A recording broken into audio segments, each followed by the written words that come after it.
Everybody, let's do it. We're doing it. It's happening. Thanks for being here. Thanks for joining me. 3.4 million Americans have become refugees over the past year. Where is this coverage? Where is this being talked about regularly on your mainstream media? I'm going to get into why 3.4 million Americans have become refugees. I'm also going to get into it's I get that the chance to tear apart CNN, it like in the most it's just always amazing how fucking stupid but also like propagandistic they are at the same time. So it's just anyway, I'm gonna play a clip for you that just says it again, and we're gonna get into crypto, central bank crypto, which I know you guys have heard in you hear the whispers that this is coming. Central bank crypto, so they can control the crypto markets and control everything about your money. There's an update on that, and we've seen a test balloon. There's been a test nation that has been an utter catastrophe going to central bank crypto. So get into that. But before any of that and more, by the way, hit like, hit subscribe, hit follow. If you're on Rumble, hit, well, there's got to be things to hit, other things to hit the person sitting next to you. If someone's next to you, fucking hit them and hit like. All right. But before we get to that, I want to show you this video. I love showing. If anybody has videos like this, feel free to send them my way. LeeCampMail@gmail.com.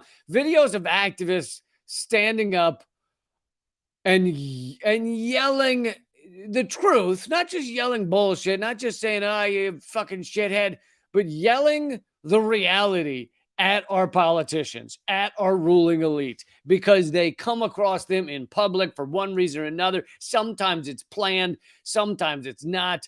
But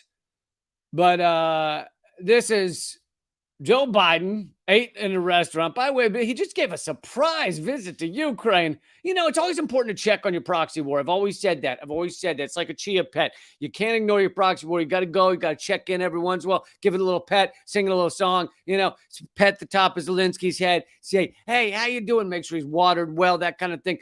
Proxy war is very much like chia pets. Anybody out there, if you're getting ready to launch your own proxy war, just remember, you can't leave it for weeks or months on end. It's got to be something you really are going to be responsible for. All right, it's like talking to a kid with a pet. Okay, yes, we can get you that hamster, but you got to feed it. You got to be responsible for it. All right, proxy war is very, very similar. You got to look after this fella. All right, this proxy war you've created as you kill thousands. But all right, so this is Joe Biden in a restaurant a couple days ago, before his surprise trip to Ukraine. And a member of Code Pink, wonderful activist group. If you don't know Code Pink, you should. I think they're the only like remaining anti-war group that is like anti-war every day of the week. You know, like it's not just like, hey, we're here today to be anti-war. It's like that is their goal every day, all day. But yeah, so this is, and it doesn't actually say which member of Code Pink it is, so I can't give them credit. But this is Joe Biden decided to head on out to a restaurant, just, you know, be one of the normals, just sit in a restaurant. And something you should pay attention in this clip is, so for one thing, the activist that's yelling from behind the camera phone, is being remarkably polite, like ridiculously polite. This is only 30 seconds, by the way, but ridiculously polite. Just like, hey, I would like to bring to your attention that you should stop the proxy war in Ukraine. It was like amazingly polite. Meanwhile, the entire restaurant of probably liberals, because I assume this is in Washington, D.C., where I have lived for many years. And so this restaurant is Washington, D.C. voted 93%, or was it 95% for Joe Biden? So this is a restaurant filled with liberals. And look, if it were fucking right-wingers in there, I'd be criticizing them too. But this is a restaurant filled with liberals, probably thrilled to be sitting near Joe Biden as he eats dinner. And one of the most remarkable things in this video is everyone in the restaurant is just like horrified that someone said anything to Joe Biden. It's like, I'll say more afterwards. Let me just play the clip. But listen to the crowd specifically.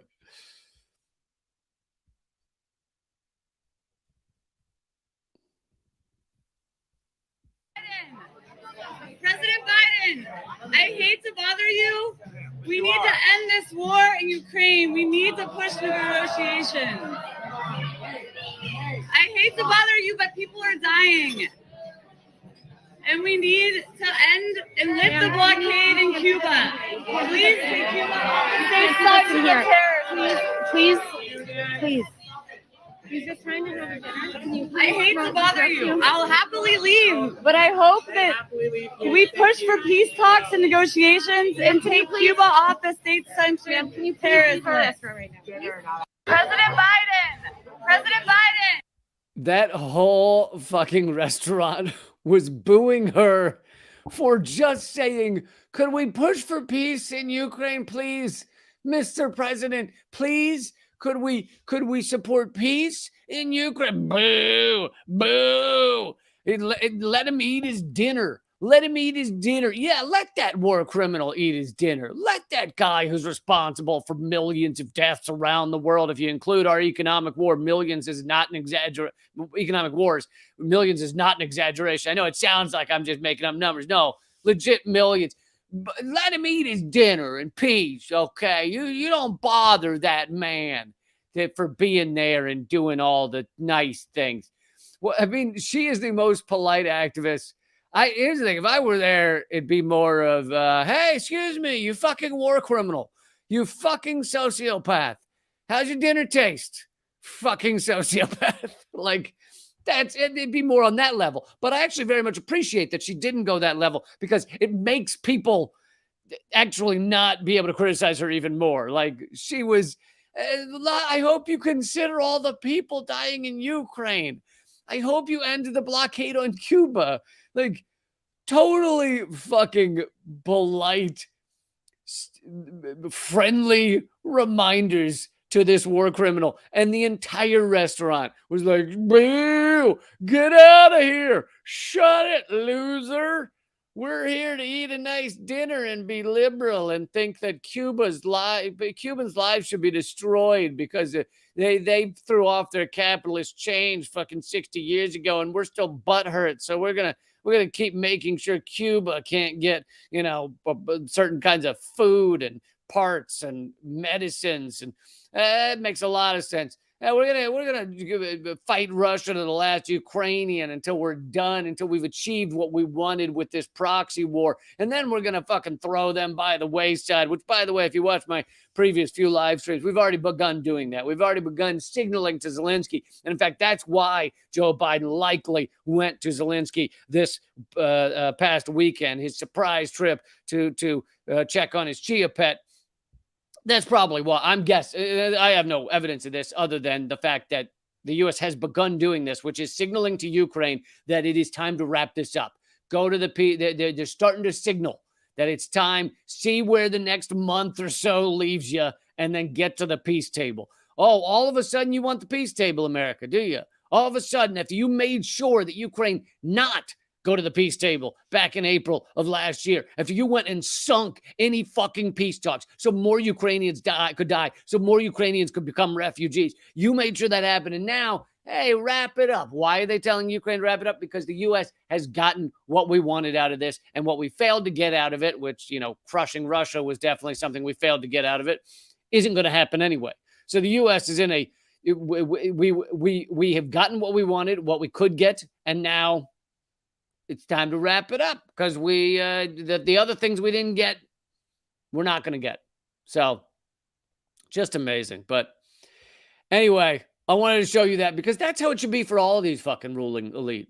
All of them. I don't care if they're the famous ones like Joe Biden at the top of the pyramid, or the people that and by the way, he's not actually at the top of the pyramid, right? The people that control him, the people that pay his checks, fucking big oil and the Kochs and the Warren Buffetts and the Bill Gates and the Exxon Mobil's and all those execs and the big farmers. Those are really the top of the pyramid. And, I think they should all be yelled at when they're in fucking dinner. You made a choice to destroy lives around the planet So you don't get to eat dinner in peace. I'm sorry. I'm not telling anybody to be violent.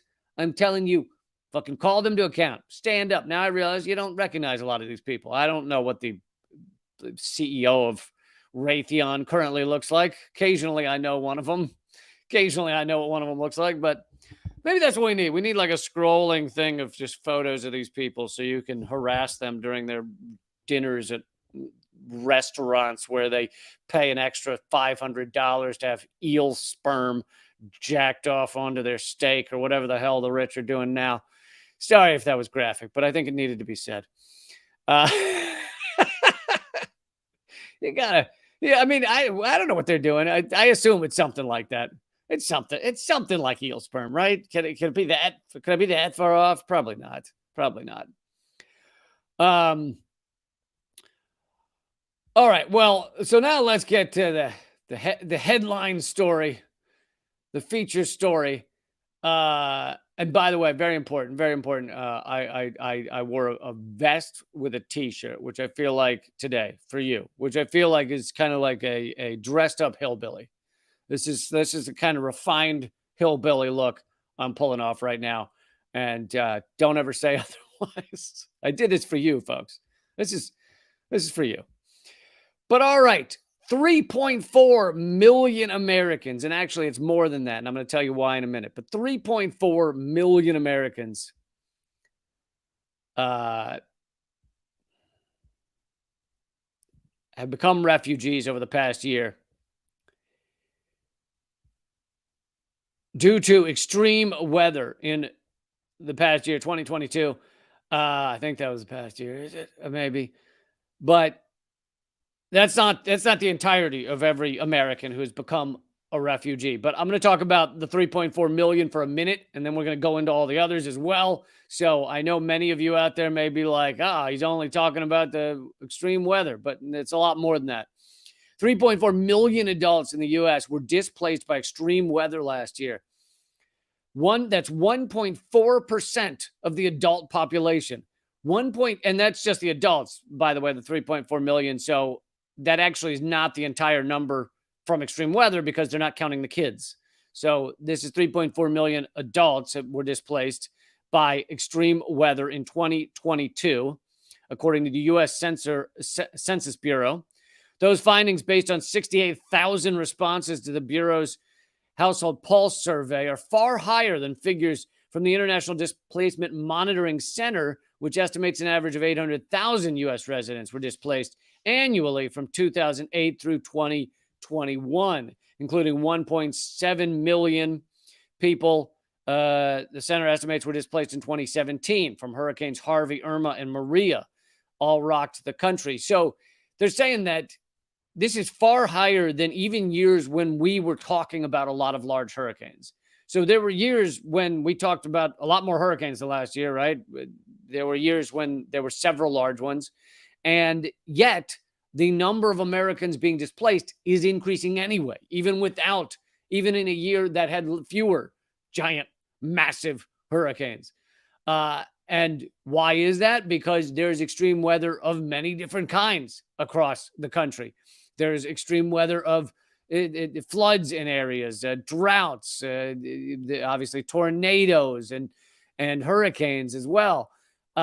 So people are being forced to flee their homes and change location and become refugees. I know we don't call it refugees because in America, we don't become refugees, right? That's only something other countries have. Other countries have refugees. In America, we are the fucking the palace on the hill. So how can you be a refugee within the Golden Palace, right? That's impossible.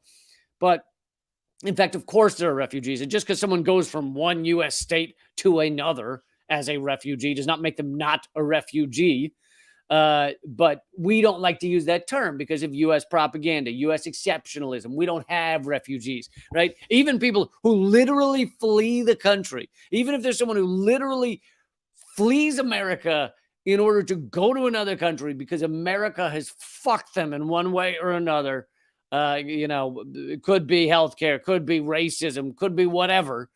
Even then, we don't call them refugees, right? We call them immigrants or expats. Because if an American leaves, it's not a refugee. Only other countries can be refugees. It's kind of like in other countries that we're enemies with, it's a regime. The country has a regime. Whereas in the U.S., we don't have a regime, right? And Israel doesn't have a regime. It's only the ones we're enemies with. Those countries are regimes. Saudi Arabia, apparently not a regime, right? This is a propaganda terminology trick to make us think that only other countries have these evil, dastardly rulers, right? Even as the mainstream media, and I'll say the liberal mainstream media, was criticizing Trump, obviously Fox News and whatever right-wing media adored Trump for the most part. But even as the liberal side of the media was criticizing Trump, they never called it the Trump regime, right? It's only regime in other countries. Even as they're berating Trump day after day, still not a regime. Still not a regime. Okay, so let's see. Half of those displaced in 2022 were forced to leave their homes due to hurricanes. The census survey, and then they said some of them were displaced actually from hurricanes the year before, and they were still displaced a year later. They were still refugees. So just because there wasn't a large hurricane, or not as large hurricanes last year, doesn't mean people weren't still displaced by hurricanes. The census survey also found low-income households under $25,000 per year were forced to evacuate at twice the rate as the general population. Oh, big surprise. The poor in this country are forced out of their homes far easier from maybe far less of a horrible situation. If you're Ted Cruz, you can flee to Canada. Sorry, not Canada, Cabo, to take a vacation when all the power in Texas has been cut off due to a freak freeze storm, right? You guys remember that story? As Ted Cruz's home state, all the power was cut off in many areas because Texas was not prepared for a deep freeze in whatever month that was, that never has deep freezes. But the rich can go to Cabo for a vacation. Even the rich, who are the representatives who are supposedly there to take care of the state and help you people, help all of us as shit goes down. Ted Cruz fled to Cabo. Then when it became clear that he fled to Cabo, he came back because he realized it started to look bad. In Louisiana, 11%, which apparently was the worst state, 11% of the state's adults, nearly 370,000 people, were displaced due to disaster in 2022. That is by far the highest rate of any state, and well ahead of second place Florida, where 5% of adults were displaced. So you have all of these people displaced by extreme weather due to climate crisis. We are heading increasingly towards a full-on global climate catastrophe. The ruling elite of this country, the ruling class, are doing absolutely nothing about it. If anything, they're accelerating towards it because the systems that are set up, it'll allow their greed, would have to be changed in order to stop said climate crisis, or to even help remedy it slightly, even to decrease the horror show that is this climate crisis, and will continue to be, and it'll get worse and worse, as I'm saying with these numbers. So it's normally the average of displacement in America, refugees in America, is 1.7%, and here we are at 3. I'm confusing the percentages in the millions, but normally 1.7 million, normally 1.7 million, and now it's 3.4 million last year. And we're going to see that number keep increasing. Now, of course, it's going to be a little up and down. That's how these things work. They're not just straight up, but it's going to be a little up and down. And you're going to see it go up and up and up as the years go forward. And the rich think, and to some degree they're correct, for a while they'll be correct, that their money, their vast fortunes, will allow them to avoid this situation, will allow them to avoid becoming refugees, will allow them to avoid seeing their only house underwater, their only house where their entire wealth and life and well-being is invested in it. They've got 3 to 7 to 12. In John McCain's case, I remember he had 12 houses, and an interviewer asked him how many houses he has, and he wasn't sure, because Who can keep track of them all? I mean, come on now. But people with 7 houses, they can go to one of the others that's less hit by this the various climate catastrophes. And oh yeah, and I did a segment on Redacted tonight where there was a one of these, some company that was offering floatable homes, and it doesn't just mean boats. These are actually homes on pillows, pillars on pillows. On pillows would be amazing. If the rich are just floating away on a cloud of pillows.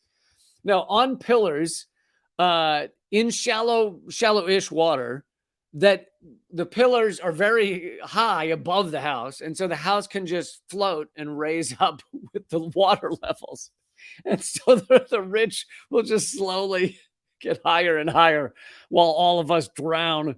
They were literally selling these things. This wasn't a joke. This is just fucking reality. All right. So this article is about the 3.4 million adults, that American adults that became refugees last year due to a climate crisis. But there are millions who became refugees in America because of other reasons, because of other gut-wrenching economic situations. People lose their house, have to basically flee their city, their state, have to move in with family members that they maybe aren't even that close to. But even if they are that close to, they lose their house and they have to live, in their parents' laundry room or whatever the fuck. Like, millions around this country have been forced into those kind of situations because we are in late stage capitalism. The exploitation is increasing exponentially, and say exploitation exponentially 10 times real quick, and you'll see the fucking job I have here. Okay, folks. But it's increasing exponentially, the exploitation, and more millions are are being chewed up by it. And that's how this fucking system works. And the ruling class doesn't give a fuck. They're not adjusting to try and help people. In fact, they're doing the opposite. They're recommending increasing the retirement age. They're recommending cutting Social Security. They're recommending cuts to various healthcare options or increasing cost of various healthcare options. These people are sociopaths. This system puts sociopaths at the top of it. It pushes them up there. It's got two hands on each, a hand on each one of their cheeks, making sure they get up to the top of the goddamn system so that they can exploit people more. And we see it again and again and again. And if for the few people, and here is how bad it's gotten. I don't know why I would post this as I mid-sentence. I'm interrupting myself. But New York City in crisis. Homeless rates reach levels not seen since the 1930s. The government isn't addressing the root causes of homelessness. You know what's funny is that this is on Microsoft's news, whatever that is. What's it? Daily Digest or whatever. But they say best solution, housing first. So that's, in their view, that's the root cause. I didn't even know what it was going to say, but I knew it would be incorrect. So yes, housing first is great. By the way, I'm going to pull this down because all this fucking commercials. But they say not addressing the root causes. The root cause is housing first. No, that's a solution, which I've promoted many times. Everyone should be given a living space. Everyone should be given an apartment. Everyone should be given a tiny home, something. There's no reason. We are in a post-scarcity world. If we actually allotted the resources correctly, there's no reason that anyone should be without a house. But that's not the root cause, right? I knew that Microsoft News is not going to say the real root cause. Capitalism. It is the gravity of capitalism. People get chewed up. People get exploited. People lose their life savings, their life dignity. People do not realize their true selves, their true potential, their true passion. That is how this system works.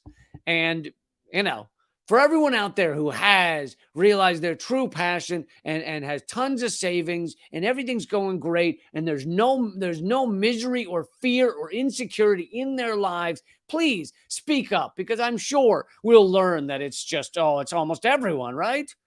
No.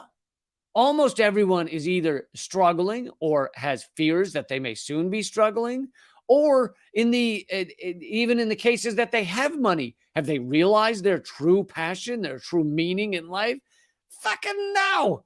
They're doing, they're the underling at a hedge fund or some shit, and most of them know it. Most people at those shit jobs know it.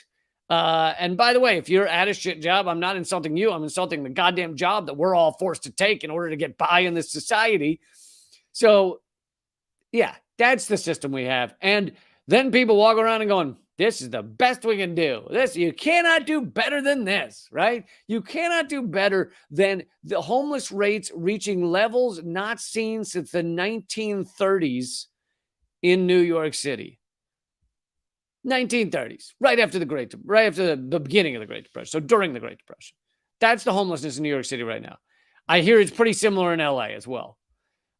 In Washington, D.C., where I live, we've seen the increase in tents just going up everywhere on medians of roads. And we've just seen it growing exponentially. And everyone continues to act like this is fine. Or a lot of people do. Or they misdirect their anger towards, name it, immigrants, trans people, LGBT, some of them aim it towards women, aim it towards black people, Hispanics, whatever. Misdirect the anger. But are those people who have been confused into misdirecting their anger, are they being exploited, or do they have difficult lives? Absolutely. Because that is the system. That's the gravity of our system. It will put us there no matter what. And capitalism is but a blip on the evolution of humankind. And we've got to start talking about the ideas that are getting past it. Start talking about the stuff that's beyond it. And housing first is part of it. Yes, everyone should have a house. So the numbers actually changed. I used to quote a number after various research. This is pre-pandemic, that there were 16 to 17 million empty living spaces across America, including, apartments and various other places people could live, tiny homes, regular homes, all those things, second homes, all that shit. 16 to 17 million empty living spaces. Now I've seen numbers that, because of all of this increase in people, the rich buying up homes and people getting kicked out of homes, it's now 17 million empty houses. That's not even living. That's the number of houses should be a far lower number than number of living spaces, all the apartments, everything, right? But 17 million empty houses across America, and yet tent cities popping up everywhere. And yet one of the biggest arguments for capitalism, to say it's the best, to say it's the way to organize things, is that it allots resources well, right? That's what economics is supposedly supposed to be. But capitalism is a great way to allot resources, to figure out who needs them and who wants them. And it's just a great way of doing that. Is it? Really? 17 million empty homes littering our landscape?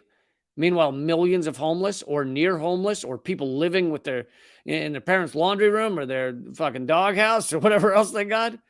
And it's a great way of allotting resources. Bullshit. So, yes, let's move on here. I'll address one comment as long as we're at it. I'm not going to try and pronounce your name. It says BlackRock is the biggest landlord in the U.S. now. You are correct in a manner of speaking. BlackRock is the largest investor in Blackstone, which is the largest single landlord owner of properties. So Blackstone is, in that regard, the largest landlord across the country, and BlackRock has the controlling interest of Blackstone. So, yes. And for anybody who needs to learn more about BlackRock, I did a full episode of Most Censored News on it. It's at youtube.com/behind the headlines, where I explained how BlackRock is the most powerful private entity in the world, private corporation, trillions of dollars in assets, top owner, or one of the top. It and Vanguard are the top shareholders in most of our media, most of our landlord real estate firms, most of our anything you can imagine being powerful and having investors. BlackRock owns one of the top shareholders. All right. I want to move on to this amazing segment on CNN, but I got to give you some background before I play this.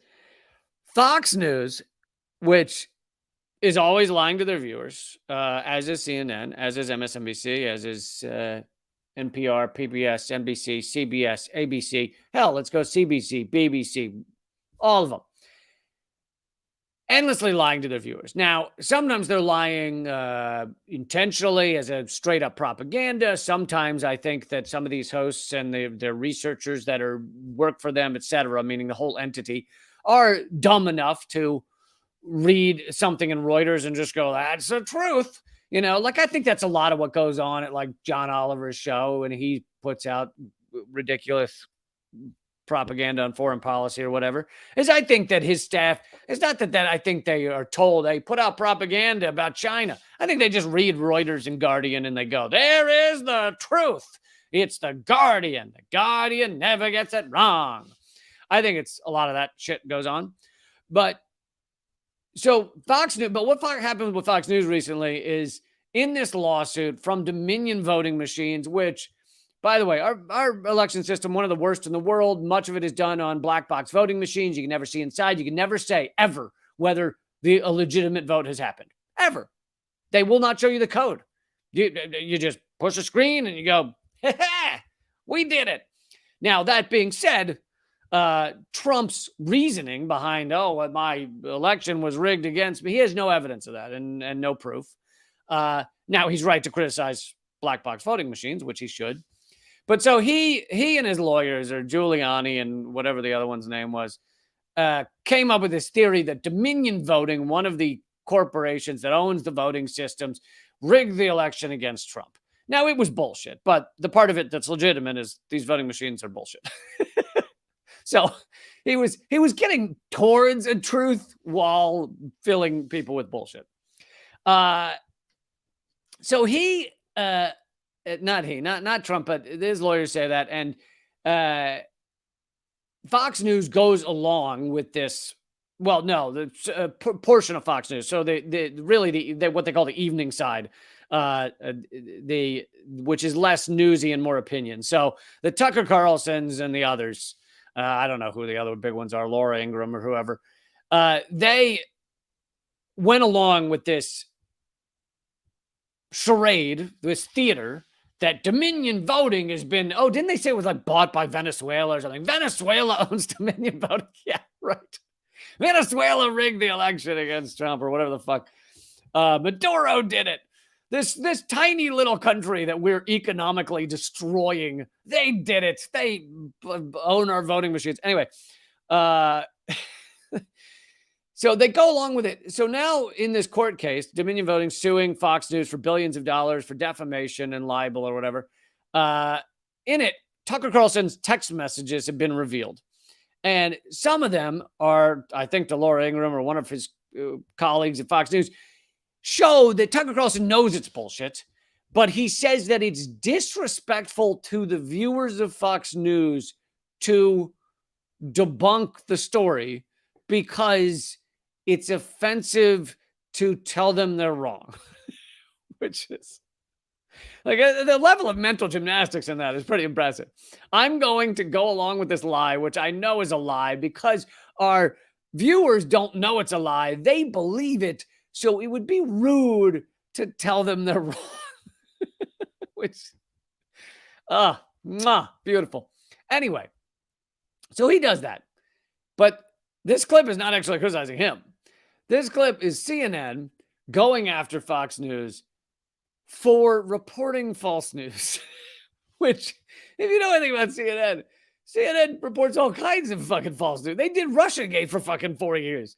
They reported the Russian Taliban bounty story that was completely debunked. They did a series day reports of how Cuba was shooting sound cannons at diplomats and giving them headaches for a week. You know, because if you were Cuba and you had some super sophisticated sound cannons that our CIA and everybody could not figure out what they were, if you had that weapon, what would you do? You'd give people a light headache for a week, and that would show them. Let's take our super sophisticated sound cannons while we have 1950s fucking cars out on the road. We've got super sophisticated sound cannons, and we're gonna give them a light headache for a week. Ha ha! It was, by the way, the CIA has also admitted that there's no evidence that Cuba did that. Now they've admitted that. That at the time they for 2 years they let that horseshit go forward. So anyway, let me play this clip from CNN criticizing Fox News for reporting false news.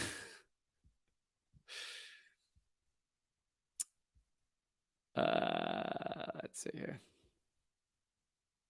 Is Fox News an outlier, or is this the norm in a polarized media world? Michael, it is not an outlier at all. This is the norm for conservative media. As you and I have been telling people for years, I love how he says this is the norm for conservative media. For conservative media? Or for fucking mainstream corporate media, period. This is the norm for all of them. They lie when it is useful to the American empire. They're lying about the Chinese balloon right now. They're ignoring the fact that Nazis are incredibly significant contingent of the Ukrainian military. They're lying to say that's not true. I mean, they lie to support U.S. empire all the time. All the time. CNN, Fox News, Fox News, NBC, ABC, CBS, they're all lying to you, and they're doing the bidding of the U.S. empire. And when I say the U.S. empire, I'm talking about the corporate state. We live in an inverted totalitarianism. It's ruled by the anonymous corporate state. The corporate state owns our politicians to a large extent, almost completely. And so they're doing the bidding of all those players. Always. Never once will they turn away from that. And yet here he is saying, oh, this is the norm on conservative media. Just conservative media, that's all. This is a business. They care about the bottom line. And the one thing that they are worried. I'm sorry to stop it so much, but he just said, this is a business. They care about the bottom line. Is that not CNN? CNN gave us nothing but 4 years of anti-Trump coverage, which I'm fine with a certain percentage of that. Trump was a fucking goon and an idiot. But they give us nothing but wall-to-wall Trump coverage while the world heated up, while the environment died around us, while people lost jobs and suffered, while all these things were going on, and while the fucking U.S. war machine went exactly the same as it did under Obama or Bush or Biden or Clinton, exactly the same. They did wall-to-wall Trump coverage because it was good for ratings. He's describing CNN and acting like he's only describing Fox News. About is losing their audience, alienating their viewers. And so here was a case where they really were concerned that if they told the truth, their audience was going to go find someone who told them what they wanted to hear. Brian, yet again, they're afraid that if they tell the truth, that people will go to another channel that tells them what they want to hear. That is what MSNBC did and CNN throughout the entire Russiagate. Rachel Maddow had frothing at the mouth segments on how Russian had rigged your election and all of the red dots on the wall, this Russian, that Russian. It's all fallen apart. There is zero evidence for any of it. It has collapsed completely. And it didn't change it at all, right? It's what her viewers wanted to hear. So she was doing it. But that's what she wanted to get the viewers. Bottom line, everything you just said about Fox News is CNN, is MSNBC. There's no fucking difference. And so it's just, I mean, how can anyone watch this shit on CNN and not just fall over laughing? And by the way, I've mentioned both Rachel Maddow and Tucker Carlson. Those are two of three very well-known news people who in the past 5 years have been brought to court for their lies or libel against someone or something. And all three of them have claimed that the reason it was okay that they libeled insert person here, the reason it was okay is because no one believes their show. Literally, you can Google it when you're done watching here. Don't go Google now, but you can Google it afterwards. Tucker Carlson, I mean, their lawyers are usually sent to court cases, not themselves, but Tucker Carlson, Rachel Maddow, and Alex Jones, the third is Alex Jones, by the way, have all said in court that the reason it's okay for them to lie is because their viewers don't believe them. And I'm paraphrasing, but their lawyers said things like their viewers know that Rachel Maddow is being satirical at times. They know that she's not always telling it exactly as it is. And in Rachel Maddow's case, it happened because she claimed a journalist was paid by Russia. And whoever the journalist was had not been paid by Russia at all. And apparently her viewers were supposed to know that that's not true. So all three of these people have gone into court and under oath said, this is okay, what we do. We lie to our viewers because our viewers don't actually believe us. When, of course, they do. They do believe. Sadly. And this is not the 1990s. You know, they don't have the strangle. Russia's no longer here. I think this was just the 2-year anniversary of his passing. Fox doesn't have the stranglehold on conservatives that they did at one time. There's a lot of competition in the marketplace. This is the key point, Michael. You know, in the 1990s, somebody who watched or listened to Rush or watched Fox in its early years probably was also watching the nightly news or CNN and consuming media like yourself. So they were not living in this hermetically sealed world of conservative media. Flash forward to now, and they have dozens of options in conservative media. And so what happens is every host is worried about getting outflanked. Every host is worried about hearing that, you know, what happened to you? You sold out. You know, I can't trust you anymore. I mean, how is that not exactly the same as CNN and MSNBC? They have competition. Liberals don't have to turn to MSNBC. They can turn to things like CNN. They can turn to the Young Turks for, you know, various forms of garbage. Like, there's a lot of outlets out there where they can turn. And so CNN and MSNBC are just flying towards the ratings wherever it is. And they know the ratings are generally to go after Trump. Those were great ratings for CNN. CNN lost, the moment Trump left office, there were initial reports that CNN lost something like 46% of their viewers. And so it's a ratings bonanza. And I said this going into the campaign. Not going into the campaign, going into the election when Trump was running. So Trump's running. Most of the country thinks, he doesn't have a shot. And I had said that if Trump gets elected, and by the way, I was opposed to both of them, as I think I make clear plenty. If Trump gets elected, it is squarely at the foot of mainstream media. They've given him 24/7 coverage. Doesn't matter whether it's negative or not. They're saying his name every 3 seconds. And literally they gave, I forget the exact numbers. It was like 10 times as much coverage as Hillary Clinton and like 30 times or more as much coverage as Bernie Sanders. Like they were covering him nonstop. And then they go, oh my God, Trump won. And it's like, well, I don't know that most Americans even knew who else was running. It was all you guys talked about. So they're going towards the ratings. Trump is the ratings, and they're still talking about Trump. Go turn on CNN and MSNBC any day of the week. I bet you get 20% still about Trump. He's not even fucking in office. Do you remember with most presidents, they'd leave office? You'd hear like one story a month, maybe, about the president that left office. Instead, we have our mainstream media still pounding Trump down our throats because that's where the ratings is. So exactly what they're blaming Fox News for, they're doing. By the way, I'm going to continue this right now. We're going to talk a little more about this and more stories. Oh, yeah, cryptocurrency. Yeah, the big central bank cryptocurrency. How the central banking systems in various countries are working towards eliminating cash and having full control over every monetary system. We're going to talk about that and more at rumble.com/Lee Camp. Rumble.com/Lee Camp. Here, I'll put the actual link to the episode in the chat here, so you can join me right there. If you're at Rumble right now, nothing will change. It will keep going. It's free to watch over there, and I hope you will join me over there for the rest of this live stream. Said by a guy wearing a t-shirt with a vest. Bam, bam, bam, bam.